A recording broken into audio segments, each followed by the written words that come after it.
Hello everyone, good evening, good morning, and wherever you are, have a great day ahead. And in behalf of Mr. Rob Speta, which is out right now because of the loss of his tatay, so we are here to sit in on his behalf.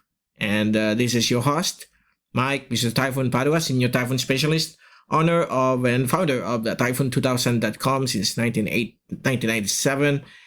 And yeah, it's good to be on board. And thank you for letting me host this weather update.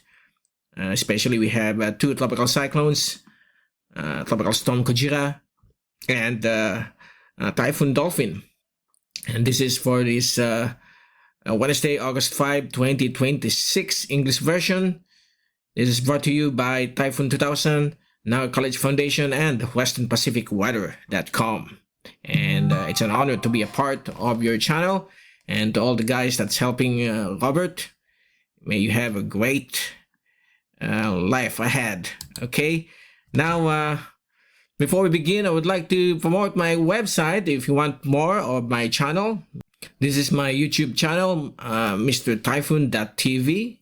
Just type it on your browser or just visit youtube.com/Mr. Typhoon, which I've released for the past 5 years. Although I started way before when I was still with Weather Philippines Foundation. And also you can follow all my Facebook channel, Mike, Mr. Typhoon Padua, and that's at www.mrtyphoon.com. And you can also see more updates, and especially if you're living in Naga City, Bicol region, I'm more focused on this area for the latest on localized forecast when there's a typhoon approaching this place, and also other updates regarding tropical cyclones around the Philippines, as well as our own website, Typhoon2000.ph, Typhoon2000.com. So we put here the latest on the tropical cyclones affecting the Philippines and the Western Pacific. We have here too KUJIRA and the different links right here, as well as Dolphin. It's a portal of all the agencies monitoring the single storm or those two storms right now. And also our tropical cyclone advisories. This is only limited for the Philippines. So later on, we are going to populate this with the latest on KUJIRA, which is now known as Maymay 𝗶𝗶𝗆𝗄𝗏. And I'm going to show to you right now the latest on our GovSat. Was issued last night. So Maymay, which was once the vortex of Luis, which crossed northern Luzon, it has regenerated, and 𝗶𝗏𝗆𝗃asa has decided to rename it as Maymay since it's a separate vortex within the vortex of Luis. So the rest of the Asian agencies treated this still as 94W, and it's now 13W. It has been upgraded, and it's expected to move back to the east, affecting the rest of Ilocos region and the western sections of central Luzon. So expect heavy rainfall of 50 to more than 100 millimeters. And you can observe here that there's a large typhoon approaching, and this will be the one that will trigger the Fujiwara effect that could influence the motion of Maymay or KUJIRA back to Luzon. And then once it make landfall over Luzon, it will dissipate and be absorbed into the large circulation of Dolphin, which is not expected to enter the Philippine air responsibility. And on Friday, it is likely to pass directly or very near Okinawa. So folks over Okinawa, please take all necessary precaution, hunker down for possible typhoon force winds. And we have here 96W, which is now upgraded by the Japan Meteorological Agency, another TD. So most likely this will be another system that we are going to monitor out of the Western Pacific. And we have the southwest monsoon, which is very strong right now, being enhanced by these three systems, and it will persist till or through August 17 because of the wet phase of the Madden-Julian oscillation, which is active right now over the Western Pacific Ocean. So those living on the western sections of the Philippines expect on enough rainfall in between sunshine. Okay, some are heavy, light, moderate, and there are some severe thunderstorms, squalls, cloudbursts. So please take all necessary precautions because it could cause flooding in hazard-prone areas, including landslides. And those in need of rainfall, this is a hallelujah for all of them. The farmers, the dam operators, they need this because when we enter the peak months of the Super El Nino, I call it in English Superboy, it might decrease the amounts of rainfall across the Philippines, particularly between the last quarter of 2026 until the first quarter of 2027. So we must conserve water as early as now. And here's the latest from the Japan Meteorological Agency. Like I said, we have 3 tropical cyclones. We have one here, which is now Tropical Storm KUJIRA, 65 kph, moving slowly now, going back towards Ilocos region. So folks over Ilocos must be prepared. And here's the long-lasting energizer, Typhoon Dolphin, which is now swimming closer towards Okinawa, and it looks like it might move towards Shanghai instead of Fujian. So those living here over Eastern China, all the Filipino communities here, please take all necessary precautions. And we have here another depression, which is forecast to move towards Eastern Honshu, but it's still far away. So we are going to monitor that once these 2 systems are gone. Okay. So here's the latest on the fast animation from Sierra of NOAA. It's a very nice slider loop. This is the slider product that we've been using for the past decade right now. And then look at this. It's really intensifying, and the rain bands is moving back towards western Luzon after making a standby over the West Philippine Sea 24 hours ago. So it will dump rainfall of up to more than 100 millimeters. Those living over Benguet, Baguio, Cordillera administrative regions here are, and the rest of western Luzon, Ilocos region, Metro Manila, Mindoro, Palawan, please take all necessary precautions for on and off monsoon rains. And the winds will pick up to 60 kph because it's an active southwest monsoon. When you say monsoon, it means seasonal winds. So there are times that when we are on the dry phase during oscillation, it's windy but there's no rainfall. So that's the concept of the dry and wet phase of MJO.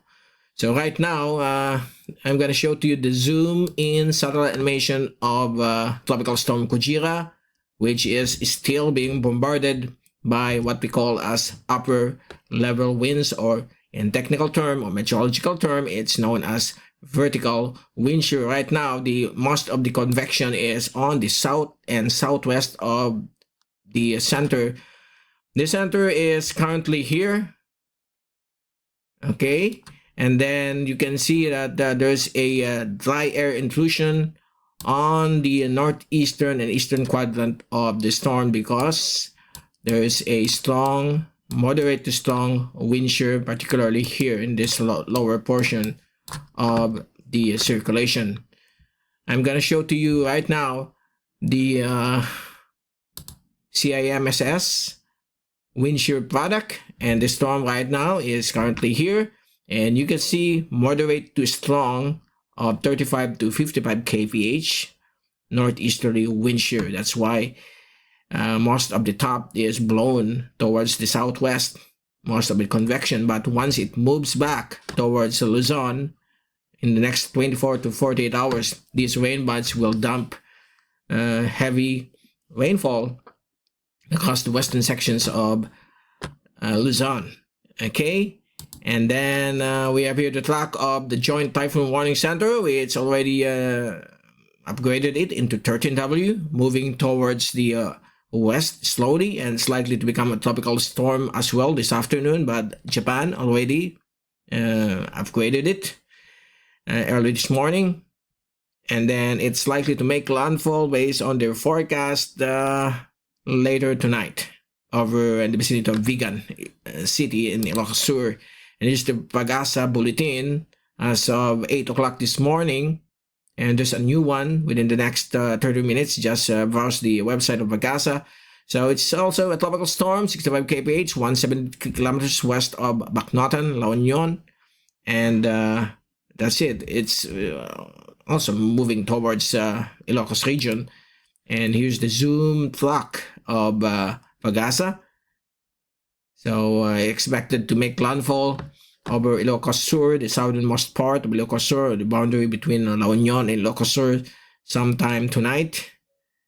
And then by Thursday, it will be inland or overland across the Cordillera Administrative Region and the Mountain Province. And it will become a remnant low once it reaches the eastern sections of Isabela. That will be on Thursday afternoon.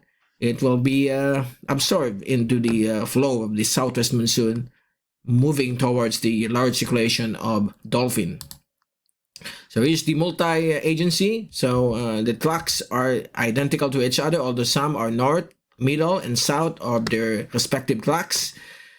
So that's it. So please take all necessary precautions down up there. I mean up there because I'm here based in Naga City and 𝗗𝗍𝗃.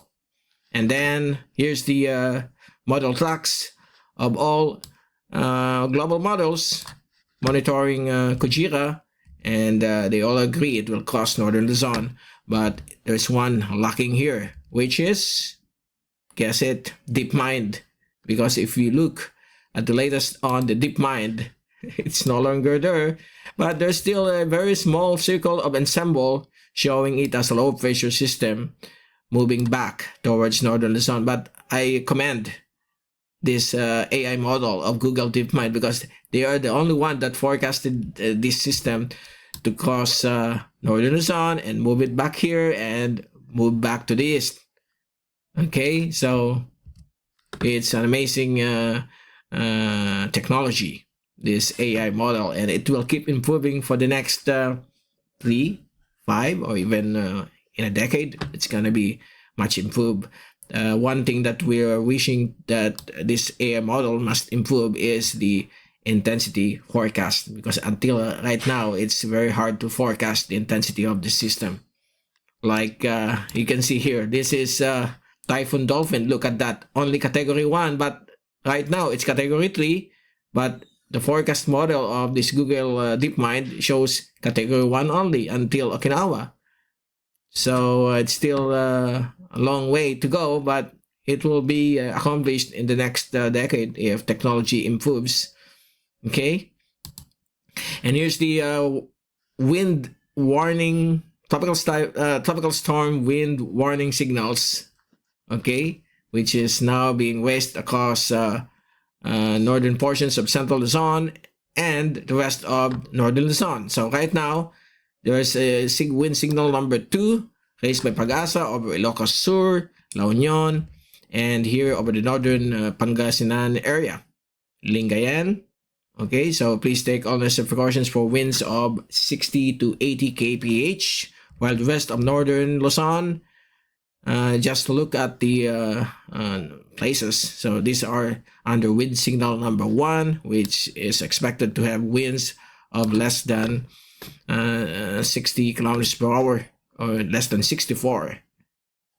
And if we take a look at the 24-hour rainfall of forecast of Pagasa, so areas of the western sections of Ilocos region, from Ilocos Sur, Mountain Province, Ifugao, Nueva Ecija, Tarlac, Pampanga, Bulacan, Rizal, Metro Manila, Cavite, Batangas, Laguna, Bataan, Occidental Mindoro will be under the influence of 50 to 100 millimeters of rainfall. So localized flooding is possible.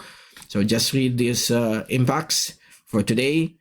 And then it will be more than 100 millimeters across La Union, Benguet, Pangasinan, and Zambales. So please take all necessary precautions and open up all the catchment basins, because we need this rainfall if only we have some underground reservoir, so that all of this rainfall will be filled in, so that during the time of the Super El Nino, we have ample amounts of drinking water, water for irrigation, for the hydroelectric power plants, so you name it. Okay, and what else? For tomorrow, still the same areas except for La Union, Ilocos Sur, where it's still 100 to 200 millimeters, but it will change for the next 6 to 12 hours. And by Friday, it's only 50 to 100 millimeters along the coastal areas of Ilocos region, as well as western sections of central Luzon, Occidental Mindoro, and Antique. So this is now the transfer of the enhancement of the southwest monsoon by Dolphin from KUJIRA or Maymay. Now here's the rainfall forecast for the next 24 hours. Like I said, expect more than 100 millimeters in areas of northern Luzon, okay, Baguio, Mountain Province, Cordillera Administrative Region, and also here over western Zambales. Metro Manila will have between moderate to heavy rainfall, mostly in the noontime, early afternoon, evening. Usually the character of the southwest monsoon are dumping more rains during the evening. In the morning, between 9 to 2 p.m., 3 p.m., not much. It's cloudy, windy. The sun may come out in some areas, okay? And then if we move this into Thursday, you can observe that the circulation of KUJIRA already made landfall and it's fast dissipating. And on Friday, Saturday, and Sunday, now it's now the turn of the Typhoon Dolphin. I'm going to show to you later the zoom out map of that. And here's the track of Dolphin moving towards Okinawa after passing very close to Iwoto. This was once Iwo Jima. That's the new name. And then within the next 72 hours on Friday, it will make landfall over Okinawa directly or very close to Okinawa, passing just north or south. It depends on the forward motion of this typhoon, which is one of the longest running system. It's an energizer storm, similar to Rita of 1978.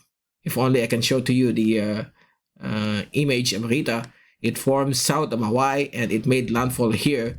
It traveled all the way on the westward direction and made landfall here over central Luzon. That's Rita. Okay? And maybe Rob will show to you the track of that super typhoon Rita, which in the Philippines is known famously as Kading. Okay, I still remember that. I was 5 years old and my two siblings, my two brothers were on Mount Isarug. This is our mountain here in Naga, and they were stranded during a national jamboree because of Kading. Okay?